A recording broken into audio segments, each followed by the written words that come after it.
Deuce Knight.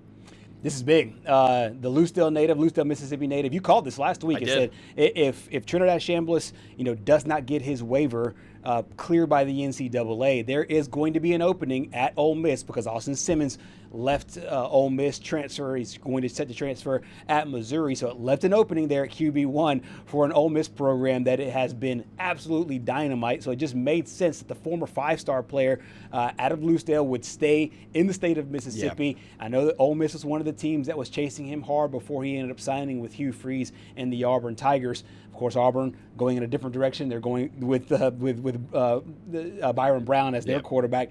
Let that opening. This just felt like such a natural fit for what they're trying to do. Now, for what Ole Miss is trying to do offensively, does it work with his skill set? Because we saw at Auburn, I know it's a one-game sample size. I think he only played in a handful of games, but the one game he did play, he lit it up. But it's Mercer. Yes. And you do have to keep that in the back of your mind. But, the first play from scrimmage, I believe, was a 75-yard touchdown That's run. right. And That's just right. like, man, some Auburn fans were probably like, wow, why didn't we start this guy all along? Right. Because if he had that much talent, he might as well. But one final question I have for you, and I just want to pose this scenario. Trinidad Chambliss is suing the NCAA to try to get that preliminary injunction for him to be able to play next year.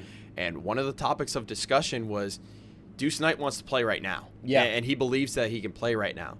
If Chambliss does receive this injunction, do you think Deuce Knight will be more inclined to sit behind Chambliss because it's his hometown team? Yeah, I do. I do think that if he's going to sit on the bench for anybody, it would be Ole Miss. Yeah. Given what they did last year, given what Chambliss did last year. And I think that before committing to Ole Miss, he had to know that this was on the table, that it was going to be a situation where maybe he wins his lawsuit, he comes back next year. And so I think that he ran this scenario through his head, or maybe his agents or somebody said, hey, look, there is a possibility for you to sit behind Trinidad Chambliss. And he thought, okay, that is a good deal. And keep in mind, even when Chambliss was the guy, there was still kind of some cool packages that Ole Miss put together with Austin Simmons. They don't always work. We had some two-point conversion plays, fourth down plays, and stuff like that. So maybe there might be a backhand agreement that, hey, we'll work some packages in for you to be able to get you on the field as you wait your turn to be the starter.